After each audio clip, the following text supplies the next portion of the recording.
मैं जिन भाई जी को आमंत्रित करती हूँ यहाँ पर, वह पूरे देश के युवाओं को नहीं बल्कि सभी को जोड़ने का काम कर रहे हैं। आदरणीय सत्य प्रकाश भारत भाई जी को मैं यहाँ पर आमंत्रित करती हूँ। पूजनीय बाबा को प्रणाम करता हुआ, उनको याद करता हुआ, क्योंकि बहुत स्नेह पाया उनका। मुझे आज सुबह सुरेंद्रपाल भाई ने कहा कि मुझको भी कुछ 2-4 मिनट कुछ बात रखनी है, और मैं भी बैठा बैठा सोच रहा था कि नाम तो आएगा जरूर, तो क्या बात रखूं मैं। अब मेरे सामने 2 चीज़ आ गई। एक तो ये विषय है, ये भी मुझे बहुत मेरा प्रिय है, समाधान के प्रकाश में जीने का स्वरूप। और दूसरा जो युवा बैठे थे जो अपनी कहानी सुना रहे थे, ये भी मेरे लिए बहुत प्रिय है, क्योंकि मेरा पूरा जीवन युवाओं के लिए ही है।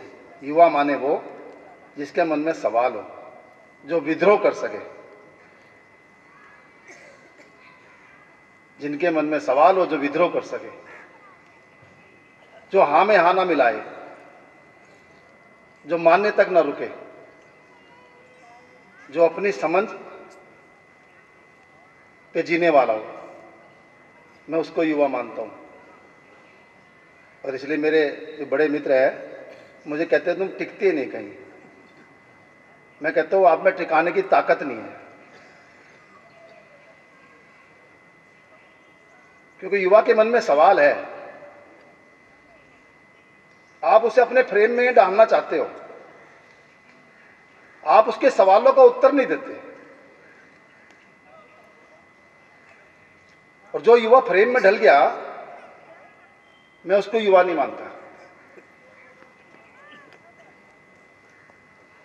युवा को आप विचार से, सोच से, समझ से छुओ, वो युवा जिंदगी भर आपके साथ रहेगा। और जो युवा जल्दी से हाँ में हाँ मिला ले, समझ लो वो आपका गुलाम बनेगा, वो जाके कुछ नहीं कर पाएगा। मेरी समझ बहुत क्लियर है। इसलिए जब मैं स्कूल कॉलेज जाता हूं तो टीचर कहते हैं शरारती बच्चों को कैसे कंट्रोल करें। मैंने कहा जितने स्कूल में कॉलेज में शरारती बच्चे हैं उनको 1 घंटे मेरे साथ बैठा दो, और सचमुच मुझे इन शरारती बच्चों के साथ करने में काम मजा आता है। और उसमें तो कुछ शरारती बच्चे पकड़ के मैं आपके बीच में भी लाया हूं, जो आज जीवन विद्या के प्रबोधक है।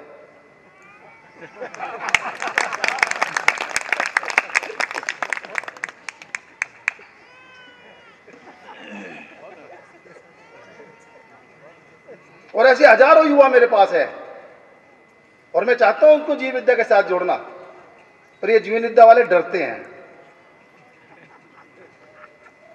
क्योंकि उनके सवाल है। आज की परिस्थिति जो है उससे जूझ रहे हैं, उनके अंदर सवाल है, और उनके सवाल का उत्तर दो आप, प्रेम से संभाल लो उनको एक फ्रेम में मत फिट करो, हो जाएंगे अपना आप। उनकी समझ बनेगी तो हो जाएंगे, पर उनको जबरदस्ती नहीं कर सकते आप कि मद्दस दर्शन की वजह से उसने कहा मृदु ने।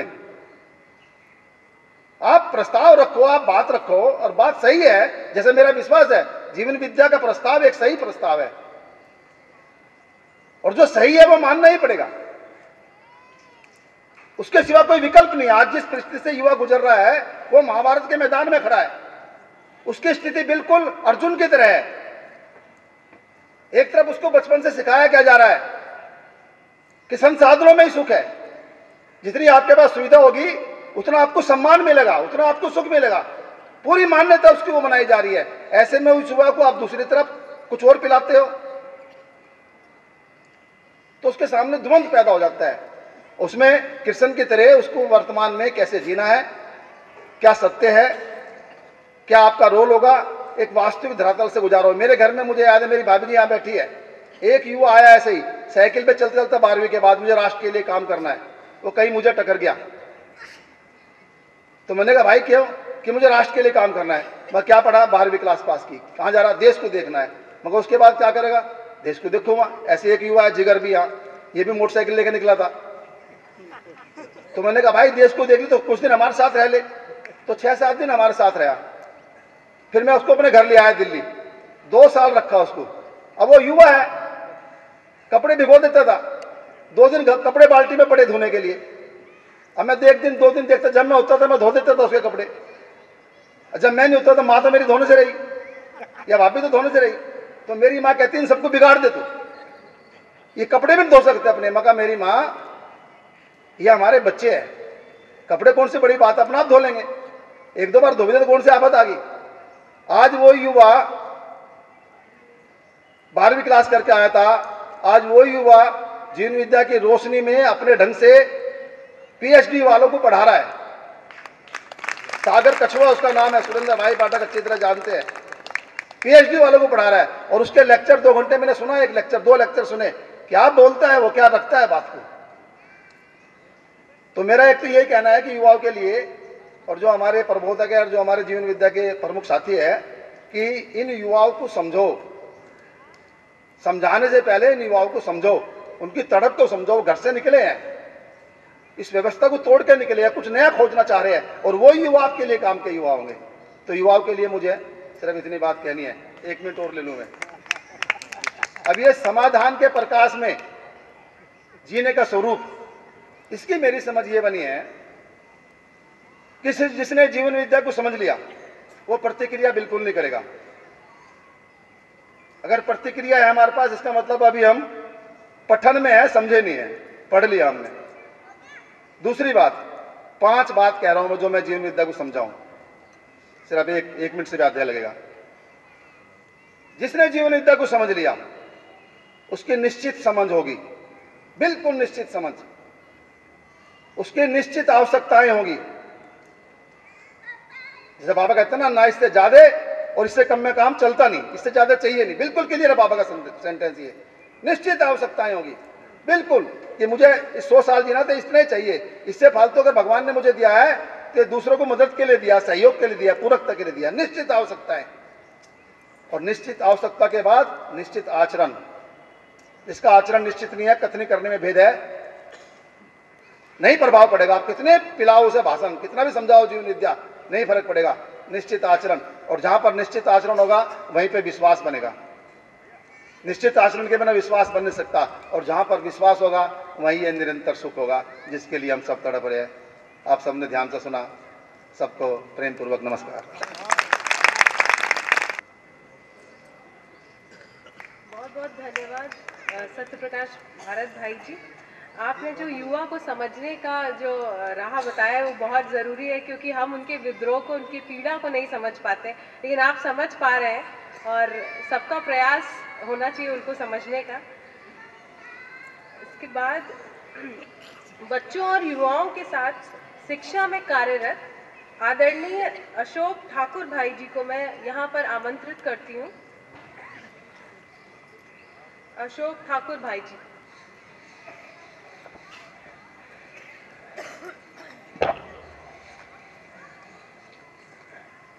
श्रद्धेय बाबा जी को नमन करते हुए सभागार में उपस्थित सभी लोगों को सादर नमन। देखिए, अखंड राष्ट्र की नीति स्कूलों में काफी बनती है, मैं ये मानता हूँ। एक व्यक्तित्व के निर्माण के लिए एक विद्यालय का होना बहुत जरूरी है, क्योंकि विद्यालय में ही उसकी पहचान कराकर, स्वयं से पहचान कराकर खुशहाल परिवार, समृद्ध समाज, न्यायप्रिय राष्ट्र और भयमुक्त विश्व का निर्माण किया जा सकता है। मैं एजुकेशन में अपनी पीड़ा से आया था कि भाई भूतकाल की पीड़ा, वर्तमान से विरोध और भविष्य का, इनसे चलते हुए जब मैं एजुकेशन में काम कर रहा था तो मैंने सोचा कि इस पूरी एजुकेशन का अर्थ क्या रहेगा। मैं कितनी भी पाइथागोरस सिखा दूंगा, ये ज़्यादा कर क्या पाएगा बच्चा, या इसको टिक्नोमेट्री सिखा दूंगा या दुनिया में कुछ भी इसको स्किल सिखा दूंगा, तो इससे अंत में ये आदमी बनेगा कैसे। 2002 में मैंने स्कूल खोला, 8 और 9 का पीरियड तक पहुंचा। सत्यप्रकाश भाई की निगाह पड़ी, क्योंकि यायावर जीवन जी रहे थे ये। इन्होंने मेरे को पवन गुप्ता जी के यहाँ ले गया, रण सिंह भाई का मैंने शिविर किया, जीवन विद्या से मेरा परिचय हुआ 2009 में। उसके बाद मेरी सारी खोज को एक दिशा मिल गई कि एजुकेशन का पर्पस क्या है, मतलब क्या है, लक्ष्य क्या है। मेरे को समझ आ गया कि किसी भी बच्चे को तैयार करके ले जाना कहाँ है समाज में, अखंड राष्ट्र में, उसकी नियति, उसकी लक्ष्य क्या बताना है। मैं समझ गया कि शिक्षा दो ही चीज को कहते हैं, स्किल और वैल्यूज। स्किल मतलब to know the Pythagoras theorem, skill मतलब to know how to use the trigonometry, skill मतलब all principles knowing. But what about the values? Higher चीज में वैल्यू थी, हम वैल्यू को मिस कर बैठे थे। ठीक है, जरूरत होगी नौकरों की बहुत दुनिया को, परंतु वैल्यूज उससे सुप्रीम थी। मैं इस बात को समझ गया। शिक्षा थी क्या? जीने के लिए। हम लोग क्या कर रहे थे? जिंदा रहने के लिए पूरा अभ्यास कर रहे थे। जिंदा रहने के लिए किडनी और लीवर को मालूम है क्या क्या करना है, उसमें ज्ञान की कोई जरूरत नहीं थी। जीने के लिए ज्ञान की जरूरत थी। जीना मतलब उत्सव से जीना। आज हम उन्माद से जी रहे होते हैं, आप सभी जानते ही हैं, क्योंकि सब अध्ययनशील हैं, अध्ययन करके आए हैं कि तीनों उन्माद के साथ हम जीते थे। मैंने बच्चों को इसको इंट्रोड्यूस करना शुरू किया 2009 में। और एक दुर्भाग्य की बात की तरफ इशारा करना चाहता हूं आपका, कि पूरी दुनिया में research and development department material world में था, पदार्थ अवस्था में, कि इंजन डबल बना दिया जहाज का, ऐसा हो गया, टीवी एलईडी कर दिया, उसको ऐसे कर दिया। मानव व्यवहार के ऊपर कोई रिसर्च एंड डेवलपमेंट का कार्य नहीं था। क्या था? मनोवैज्ञानिक एक सब्जेक्ट बना दिया, मनोविज्ञान, मगर वो बीमार होने के बाद था। मैंने 2008 में इस यात्रा के अंदर एक रिसर्च एंड डेवलपमेंट सेंटर बनाया था, जो पूरे संसार को कवर करता हुआ हम स्टडी करते थे कि कोई आदमी बिहेवियर ये क्यों कर रहा है, परिस्थितियां जिम्मेदार हैं या इसकी मान्यताएं जिम्मेदार हैं। ये 2008 से हम कर रहे थे।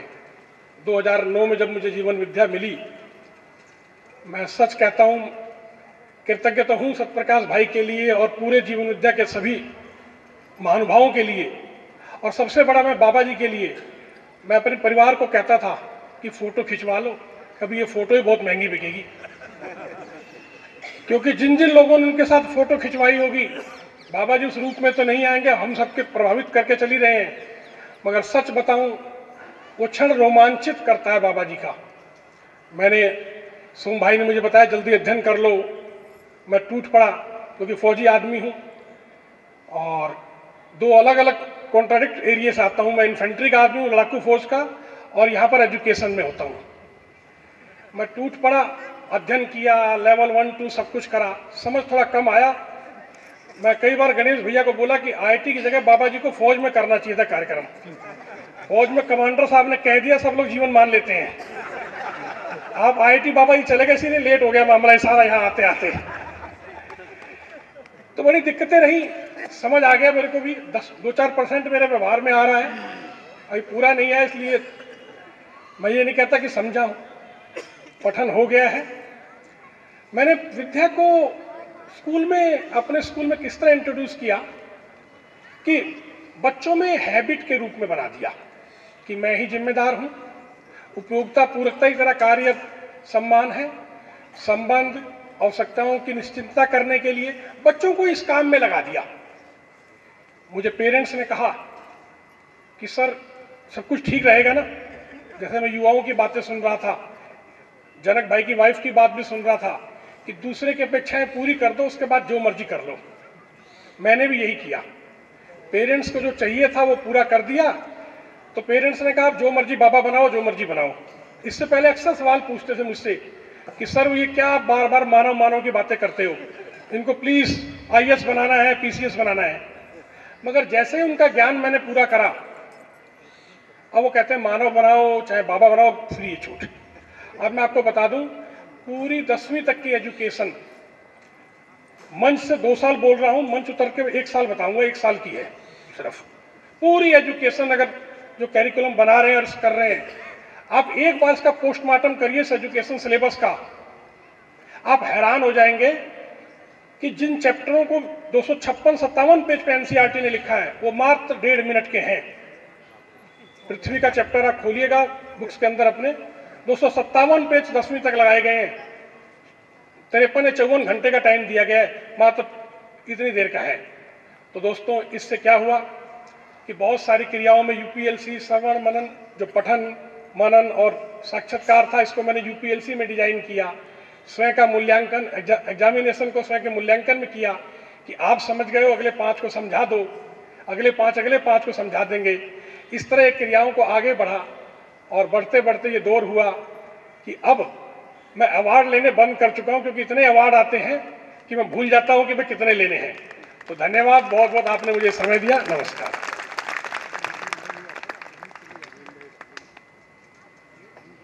बहुत बहुत धन्यवाद भैया।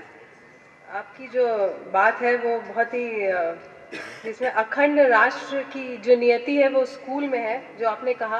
और एजुकेशन का मतलब है स्किल प्लस वैल्यू, जो कि बहुत ही सच्चाई है। और आपने ये भी सही कहा, स्किल है बट वैल्यू मिसिंग है, जिसको हमें इस बारे में काम करना है। इसके बाद एक भाई विदेश में भी समाधान व समृद्धि सहज जीने का प्रयास करते हुए व्यवस्था के सभी आयामों को लेकर चलने का प्रयास कर रहे हैं। वहाँ के कार्यक्रमों पर विहंगम दृष्टि के लिए मैं आदरणीय श्री महेंद्र भाई जी को मंच पर आमंत्रित करती हूँ। परम पूज्य बाबा जी को प्रणाम। आज यहाँ मेरे लिए सौभाग्य की बात है कि मैं इसी जगह के पास, यहाँ से 40 किलोमीटर दूर है अहरोरा जगह, वहाँ का रहने वाला हूँ। लेकिन मेरा जन्म और बचपन का बहुत सारा समय बनारस में गुजरा है। और काशी नगरी में यह सम्मेलन है। इस सम्मेलन में एक दूसरा सौभाग्य की बात है कि मेरी माँ, मेरी बहन के बच्चे, सभी लोग यहाँ उपस्थित हैं। और मेरे इस विकास यात्रा में मेरी माँ का बहुत बड़ा रोल रहा। उन्होंने मजदूरी किया, काफ़ी श्रम किया मुझे पालने पोसने में। और पिताजी, जब मैं 16 वर्ष का रहा, पिताजी का शरीर शांत हो गया। उसके बाद जिस तरीके से उन्होंने काम किया वो बहुत ही सराहनीय है, मेरे लिए बहुत ही गौरव का विषय है। और मैं अपने को सौभाग्यशाली मानता हूँ। हमारे यहाँ बीच में सत्य भाई उपस्थित हैं, जिनके कारण मेरा विद्या से परिचय हुआ। उनके प्रति भी बहुत कृतज्ञता। और इस क्रम में बहुत सारे प्रबोधक जो हमको विद्या को समझने में सहयोगी हुए, उनके प्रति भी कृतज्ञता।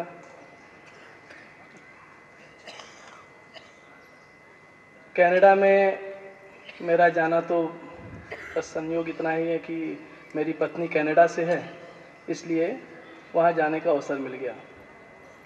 2014 में हमको लगा, हमने शिविर शुरू किया था करीब 2008 में, और अधिकांश शिविर 1 या 2 व्यक्तियों के बीच में हुआ था। तो 4-5 साल के दौरान 10 या 12 लोग शिविर कर पाए थे। और हमने प्रयास बहुत किया, लोगों से जुड़ना, उनको जोड़ना बहुत बड़ा काम रहा। और उसका बहुत बड़ा कारण है कि लोगों की व्यस्तता बहुत है, और किसी ऐसे सब्जेक्ट के लिए समय निकालना, वो भी 4-5 दिन, 6 दिन या 7 दिन, जिसको वो जानते नहीं हैं, जिसके बारे में सुना नहीं है, वो एक और बड़ा झंझट था उनके लिए। तो शायद इस कारण से ठीक से नहीं हो पाया। और 2014 में हम लोगों ने तय किया कि हम भारत वापस आ जाएंगे और यहीं अपना सेट होएंगे। बाबा जी का सुझाव था कि मैं कनाडा में रहूं, वहीं काम करूं। उस सुझाव को मैंने एक आदेश के रूप में लिया, और 2014 से मैंने फिर काफ़ी मन लगाकर काम करना शुरू किया। और तब से अभी तक लगभग 110 लोगों ने शिविर किया। इस बीच में हमारा एक सेंटर भी बन गया, और कई सारे युवा भी जुड़ गए जो साथ में रहना और इसके अनुरूप जीने के लिए तैयार हुए। तो पिछले 3 सालों में एक बड़ी उपलब्धि मिली है, जिससे हमारा विश्वास काफ़ी बढ़ा है। और हमको लगता है कि यह बात पूरी दुनिया को स्वीकार हो सकती है। इसी क्रम में बाबा जी से जब भी मैं मिलता था, स्पेशली नियोमी के पिताजी इजराइल से हैं, यहूदी परिवार से है, तो बाबा जी को लगता था कि इसको इजराइल में करना चाहिए। तो संयोग ऐसा बना कि पिछले साल, इसी साल एक्चुअली, पहली बार इजराइल में भी शिविर किया और शिविर के बहुत अच्छे परिणाम निकले, लोगों में स्वीकृति बहुत अच्छी बनी। इसके साथ साथ हम लोगों ने एक और कार्यक्रम किया साथ में रहने का। तो हमारे साथ में मैं हूँ, नियोमी, बच्चे, इसके साथ स्पेंसर। अगर हम इन 3 लोगों को लेते हैं तो हम 3 अलग अलग संस्कृतियों से आते हैं। मैं अलग बैकग्राउंड से आता हूँ, नियोमी यहूदी परिवार से आती है, स्पेंसर कैथोलिक परिवार से आता है। इसके साथ वहाँ पे लॉरेंस है, हफ्ते में 2 या 3 दिन रहता है, वो एक अलग धर्म को मानते हैं, क्रॉस ऑफ ऑर्डर बोलते हैं उसको, क्रिश्चियनिटी का ही एक भाग है। उसके बाद सूजन एक और महिला है जो 2-3 दिन हमारे यहाँ आती हैं। तो कई सारे लोगों का साथ में रहना हुआ और हमने देखा कि जो हमारा बड़ा टकराव है वो संस्कृति का टकराव है। हमारी जो विचार है वो संस्कृति से जुड़ी हुई है गहरे से। क्या वैसा मेरी पत्नी का है, ऐसा नहीं है। और फिर स्पेंसर तो बिल्कुल अलग जनरेशन से आ रहा है, अलग बैकग्राउंड है, तो उसका तो बिल्कुल अलग ही ओरिएंटेशन है। और इस पे थोड़ा सा ध्यान देने पे हम लोग को लगा कि कहीं ना कहीं ये जो संस्कृति के टकराव है वो हमारे हर दिन रोज़मर्रा के जीवन में हमको दिखाई देता है, जिसमें हम कई बार कई मुद्दों पे सहमत होते हैं, कई मुद्दों पे असहमत होते हैं, कई बार बहुत अच्छे से करते हैं, कई बार ठीक नहीं होता है और उसमें निरंतरता नहीं दिखती है। तो इस काम को करने के लिए हमको एक बात समझ में आई कि परिवार तभी बन सकता है जब परिवार अध्ययन स्थली हो। तो पहला हम लोगों ने काम किया कि हर दिन कम से कम 2 घंटे का एक निश्चित अध्ययन का कार्यक्रम करना चाहिए। और दूसरा काम हमने शुरू किया गोष्ठी का। शाम को सब मिलकर बैठ कर गोष्ठी करेंगे। तो इन सब 2 बातें करने से केवल हर दिन का अध्ययन और हर दिन गोष्ठी, और इससे हमारी बहुत सारी जो हमारे बैकग्राउंड से जुड़े हुए मुद्दे थे जो हमको दिखाई नहीं देता था परंतु हम पे हावी था, उस पे काफ़ी नियंत्रण हुआ। एक दूसरी बात समझ में आई कि पूरी दुनिया में तब से लेकर आज तक जो सबसे बड़ी समस्या है वो है निर्णय लेने की समस्या। हमको निर्णय नहीं लेना आता है, और जब भी हम निर्णय लेते हैं निर्णय के नाम पे मनमानी करते हैं। परिवार में जीते हैं, अधिकांश समय पहले निर्णय हो जाता है, फिर दूसरे को कन्विंस करते रहते हैं, बहुत सारे तर्क देते हैं कि ये करना क्यों जरूरी है। विद्या में मुझे एक बहुत अच्छी बात लगी कि पूरे धरती पे आपके पास राजतंत्र भी आ गया और डेमोक्रेसी भी आ गया, निर्णय लेना ठीक नहीं हो पाया।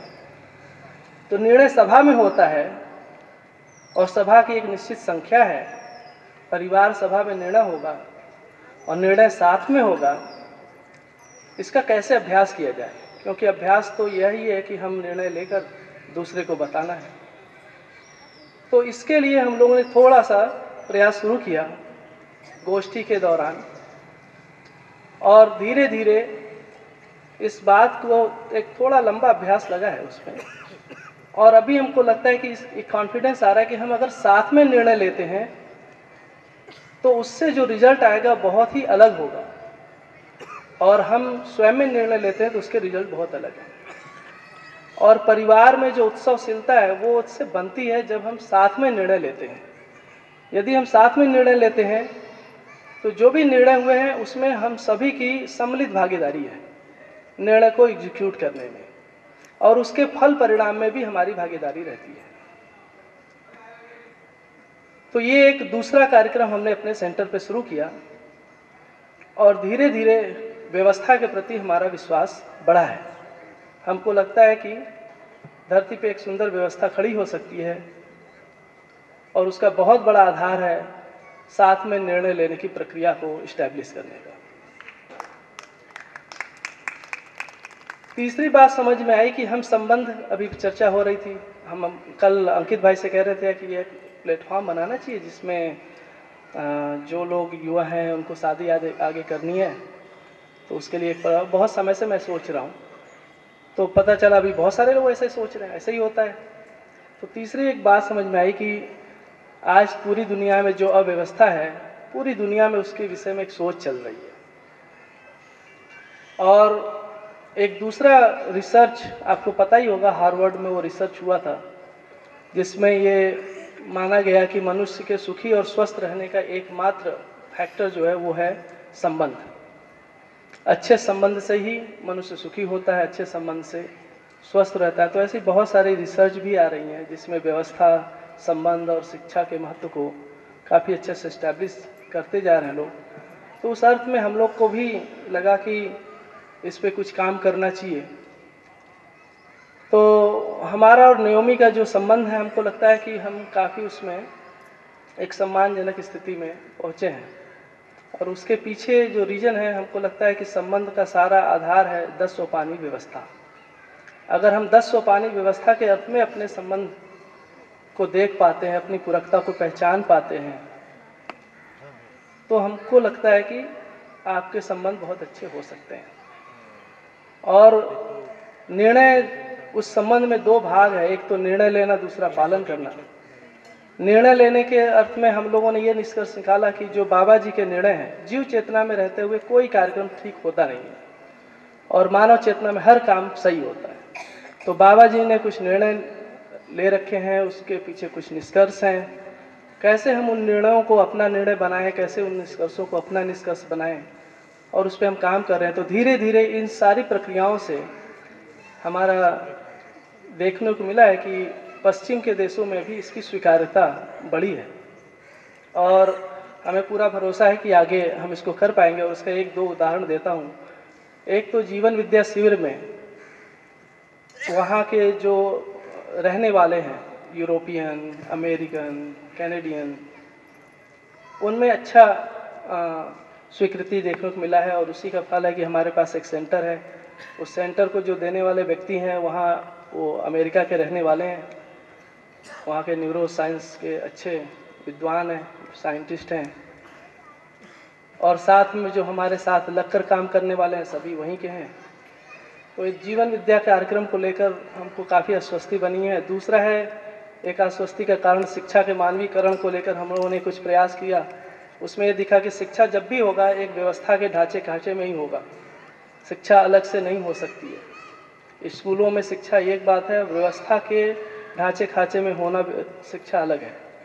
तो हमने एक छोटा सा परिवार, उस परिवार में 2-4 लोग मिल करके एक छोटी सी व्यवस्था की शुरुआत की है। और व्यवस्था में 2 भाग, निर्णय साथ में होना और निर्णय का पालन साथ में होना, इस प्रक्रिया को अपनाते हुए एक शिक्षा का प्रयोग किया। उसमें दूसरे परिवार, कम से कम एक परिवार जिन्होंने शिविर कर रखा था, उनके 2 बच्चे हैं और अभी 4 बच्चों के साथ नयोमी शिक्षा का काम कर रही है। और हमको लगता है कि एक परिवार में भी इस शिक्षा को स्वीकार करने की जगह बन रही है तो अनेकों परिवार में बनेगा। और तीसरा कार्यक्रम है परिवार मूलक स्वराज्य व्यवस्था। उसको भी लेकर हम लोगों ने अभी बातचीत शुरू किया है और बहुत सारे परिवारों में स्वीकृति है इस बात को लेकर कि ऐसा जीना चाहिए, परंतु जो सामाजिक बनावट है, उसकी जो बाध्यताएं हैं वो हम सबके साथ जुड़ी हैं। इसके कारण जॉब और उसके कारण अभी नहीं बन पा रहा है, लेकिन आगे सभी का मन बना हुआ है। अभी हमने एक और काम किया था, यहाँ पे एक ग्लोबल चैलेंजेस फाउंडेशन नाम से एक न्यू सेफ प्राइज नाम से एक कॉन्टेस्ट हुआ था। उसमें ऐसा मान रहे हैं कि पूरी दुनिया की जो चैलेंजेस हैं उसको सुलझाने के लिए जो बड़ा काम करना है वो है कि ग्लोबल कोऑपरेशन को इस्टेब्लिश करना। तो उस अर्थ में हमने एक प्रस्ताव भेजा। ये एक छोटा सा सूचना आप लोग के लिए है। और अगले मार्च में हम प्लानिंग कर रहे हैं कि हम एक पूरे अमेरिका में जितने शहर हैं, लगभग हर शहरों में 2 से 4 दिन हमारा एक प्रवास का सोच रहे हैं। उसमें हम शिविर का भी सोच रहे हैं, 3 घंटे का शिविर होगा। तो उसमें ईस्ट कोस्ट से लेकर वेस्ट कोस्ट तक लगभग सभी शहरों में, बड़े शहरों में हम रहेंगे। और आपसे निवेदन है कि आप किसी को भी जानते हो तो आप उनको सूचित करिए, हम उस सारे डेट्स दे देंगे कि कौन से डेट पे हम कहाँ रहेंगे और किस जगह रहेंगे। तो एक बड़ा अभियान के रूप में, एक तो ऐसे परिवार जो पहले से जुड़े हैं उनके साथ 4-5 दिन रहना, और साथ में ऐसे लोग जो इसको सुनने के लिए तैयार हो सकते हैं उनको सूचना देना। तो ये एक काम हम अभी मार्च से शुरू करने जा रहे हैं। इतनी मोटी मोटी बात है। अब मैं स्वामी सुरेश्वरानंद गिरी जी भाई जी को यहाँ पर आमंत्रित करती हूँ। उनके वक्तव्य के लिए 5 मिनट है उनके पास। हरिओम, हरि हर। मुझे कुछ बोलना नहीं है, सिर्फ आपको नमन करना है। बाबा जी के द्वारा जो ज्ञान का प्रकटन जीने के अर्थ में हुआ है, उस ज्ञान की सत्ता में संपृक्त आप सब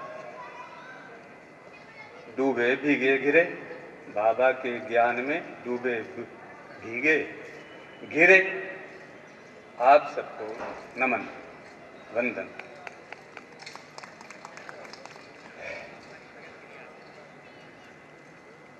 हमको याद आ रही है पूज्य पिताजी की।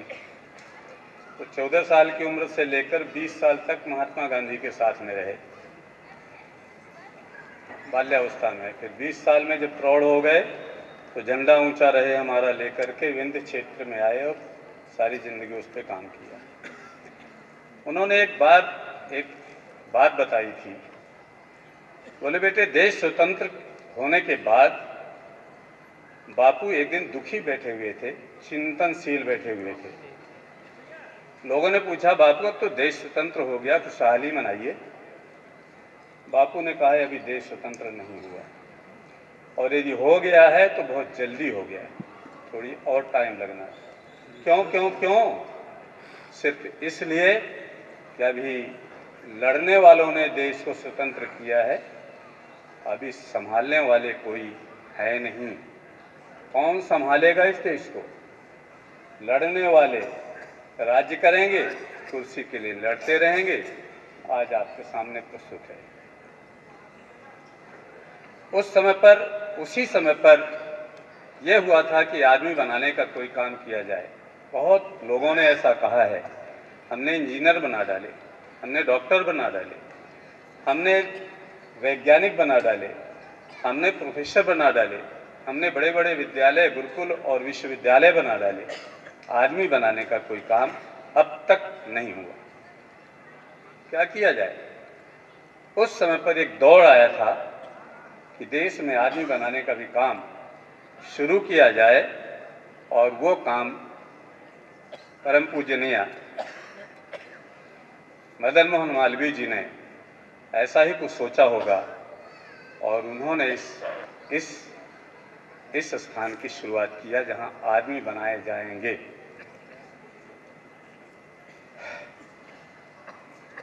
मुझे आज की तारीख में अभी तक क्या चल रहा है आप लोग ज़्यादा जानते हो। कल आपकी प्रस्तुति में सब सुन ही रहे थे हम।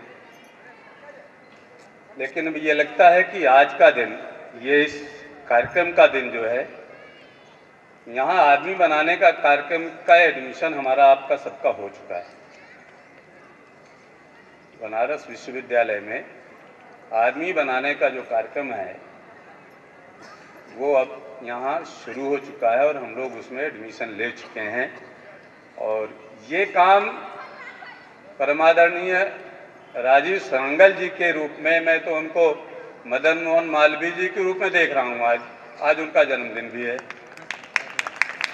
तो मैं तो ये लगता है कि इसकी शुरुआत मदन मोहन मालवीय जी की आत्मा ने इनके भीतर प्रवेश करके इसकी शुरुआत कराया। बहुत बहुत बहुत धन्यवाद राजीव सांगल जी, उनके परिवार को, जिन्होंने विद्या को जीने के अर्थ में इस धराधाम में, जहाँ पे एक सपना था मदन मोहन मालवीय जी का, पूज्य गांधी जी का, यहाँ वो महान विभूतियाँ पढ़ाने आती थी। रवीन्द्रनाथ टैगोर जैसे हवाई जहाज से उड़ उड़ करके पढ़ाने और बनाने और गढ़ने आदमी को आया करते थे, वो कहीं दूर रह गया। अब एक नई सिरे से शुरुआत हुई, उसके लिए आप सबको फिर से नमन, प्रणाम। मैं राजीव सांगल भाई जी को आमंत्रित करता हूं, वो कुछ एक विशेष परिचय के लिए आएंगे। आप सबको नमस्कार। हमारे साथ बहुत सारे सहभागी बहुत समय से लगे रहे हैं। जब जीवन विद्या एक अभियान के रूप में, एक कार्य के रूप में, एक व्यवहार के रूप में उभर रहा था, उस समय आपकी बहुत बड़ी भूमिका रही। तो हम आज उनकी ओर सबका ध्यान आकर्षण कराना चाहेंगे अपनी कृतज्ञता प्रस्तुत करने के लिए। पहले मैं नाम ले रहा हूँ संजीव जैन जी का। आप मैकेनिक जहाँ भी हैं, आप अगर खड़े हो जाएंगे तो सबको दिखाई देगा। आप मैकेनिकल इंजीनियरिंग IIT दिल्ली में प्रोफेसर हैं और 1988 से बाबा जी से जुड़े। गोविंदपुर केंद्र को खड़ा करने में क्या नाम बताए आपकी मुख्य भूमिका रही। यशपाल सत्य जी और रण सिंह आर्य जी के साथ आपकी तीनों लोगों की बहुत बड़ी भूमिका रही। तो हम इसके आपके प्रति अपनी कृतज्ञता जाहिर करते हैं ताली बजा के।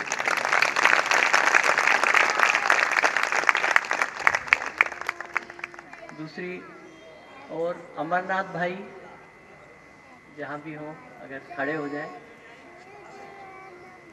अमरनाथ भाई पीछे खड़े हैं। अमरनाथ भाई सबसे पीछे खड़े हैं उधर धूप में। आप मूलतः बनारस के हैं। गांधी, विनोबा और जयप्रकाश को सपने को पूरा करने के लिए आपने अपना पूरा जीवन अर्पित किया है। लाखों लोगों को प्रेरणा दी है, संघर्ष में लगे हैं। आप सर्व सेवा संघ के अध्यक्ष भी रह चुके हैं। जीवन विद्या के शुभ चिंतक हैं और आपने शिविर भी किया है। जीवन विद्या के प्रयास को वो एक आशा की किरण के रूप में देखते हैं। आइए उनका अभिवादन करें।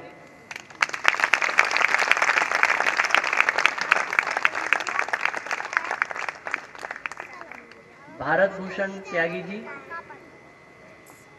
भारत भूषण त्यागी जी आप इधर खड़े हैं, दाईं ओर आपके। आपको मामा जी, जगत मामा जी के रूप में भी कहते हैं। आपने खेती में कई तरह के प्रयोग किए हैं। प्राकृतिक खेती, इसको लेकर कैसे जीने के साथ जोड़ के किया जा सकता है, इसमें मुख्य काम किया है। कृषि उत्पादों के साथ, जिसको वैल्यू एडिशन कहते हैं, उस पर काम किया है। हाल ही में ऑर्गेनिक इंडिया, इसकी जो एक अंतर्राष्ट्रीय गोष्ठी है, उसमें आपको धरा मित्र का पुरस्कार मिला है, जो एक बड़े पुरस्कार के रूप में जाना जाता है। आप विद्या की रोशनी में खेती को देखते हैं और गोष्ठी में एक कल रात गोष्ठी हुई थी उत्पादन को लेके। उसमें आप लोगों ने उनके तजुर्बे का लाभ लिया होगा, तो आपका हम अभिवादन करते हैं।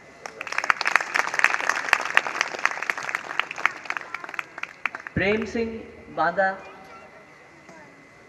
यदि जहाँ भी हो खड़े हो जाएं। सबसे पीछे हैं, दोनों हाथ ऊपर किए हैं।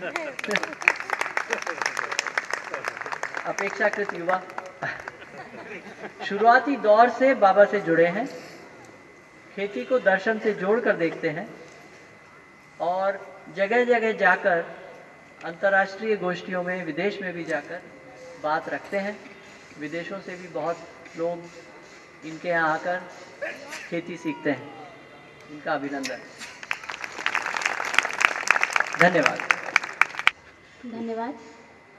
अब मैं आदरणीय पवित्र कुमार चौधरी भाई जी को सादर आमंत्रित करती हूँ कि वे आएं एवं शिक्षा पर अपने विचार प्रस्तुत करें।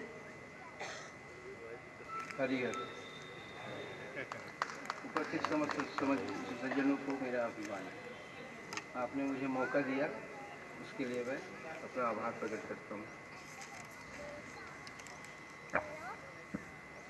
शिक्षा के ऊपर बातचीत बोलना जिम्मेदारी के साथ काफ़ी गंभीर बात है। आप लोग जिस प्रकार से शिक्षित हुए हैं उसी प्रकार से मैं भी शिक्षित हुआ हूँ, परंतु एक अवधि के बाद जब मुझे पता चला मेरी जिज्ञासा जो है इस शिक्षा के अंतर्गत प्राप्त वस्तुओं से नहीं पूरी हो रही है, तब बहुत सारे लोगों से मिला। उस क्रम में श्री ए नागराज जी शर्मा जी से भी मैं मिला। उन्होंने शिक्षा के बारे में जिस प्रकार से मुझे समझाया है उसको मैं पूरी तरह स्वीकारता हूँ और उसको उन्हीं के लगभग शब्दों में आपके सामने रखता हूँ। शिक्षा का तात्विक परिभाषा जो उन्होंने दिया वो है शिष्टता के साथ ईक्षण करना। अगर आपका ईक्षण करना अगर शिष्टता के साथ नहीं है तो आप शिक्षित होना बहुत मुश्किल जाता है। अब शिष्टता के साथ ईक्षण करने की बात एक समझे हुए ने मुझे बताया। अब मैं उनके पास अपनी ही जिज्ञासा को लेकर गया था, तो मुझे ही शिष्टता के पूर्वक मुझे ईक्षण करना था। तो वो एक अभ्यास कर्म है, वो एक मानसिक कर्म है जिसमें कि शिष्टता सामने आनी चाहिए, उसके बाद ईक्षण उसमें लिपटा होना चाहिए। तो अब बताइए कि अपन जब बोलते हैं कि स्वबोध करना है, मुझे स्वबोध हो, तो इसको शिष्टतापूर्वक कैसे कहेंगे? यदि आपके अंदर ये इच्छा है, आपके अंदर जानने की इच्छा है, इसको शिक्षा के क्या कहते क्षेत्र में लाना है कि हर एक आदमी के अंदर ये इच्छा हो कि उसे स्वबोध हो, उसे स्व का अनुभव हो, तो उसे शिष्टतापूर्वक कैसे कहेंगे? तो यहाँ से शुरू होता है कि हमारे विद्यार्थियों को, हमारे बच्चों को जो परिवार में होते हैं, जो फिर संस्थागत इंस्टीट्यूशन में जाते हैं पढ़ने के लिए, हमारे ही निर्देश पर, हमारी ही आज्ञा पर, हमारे ही संरक्षण पर, तो वे जितनी भी जिज्ञासा करते हैं वो शिष्टतापूर्वक ही ईक्षण करें। अब जैसे मैं थोड़ा विज्ञान की बात करता हूँ ज़्यादा, तो जैसे नंबर थ्योरी है, नंबर थ्योरी के ऊपर यदि आप कोई अपनी ईक्षण करते हैं तो उसको शिष्टता के साथ कैसे प्रस्तुत करेंगे, कैसे आप रखेंगे? तो ये हमारी ये वाली बात जो है आज के हमारी जो प्रचलित शिक्षा है, चाहे वो पारिवारिक हो, चाहे व्यक्तिगत हो, व्यक्ति के बीच में हो या संस्थागत हो, इस बात को हम अपने बच्चों पर नहीं सिखाते हैं। इस बात को हम लोग बच्चों को नहीं सिखाते हैं कि शिष्टतापूर्वक ईक्षण कैसे किया जाता है। तो शिष्टतापूर्वक ईक्षण करने का मतलब ये है कि आपकी आवश्यकता जो है ठीक उसी प्रकार से है जिस प्रकार से आपको प्यास में पानी की ज़रूरत होती है। आपको प्यास लगी हो और आपको पानी की ज़रूरत है, ठीक उसी प्रकार से अगर ईक्षण है तभी वो शिष्ट हो सकती है, नहीं तो नहीं हो सकती।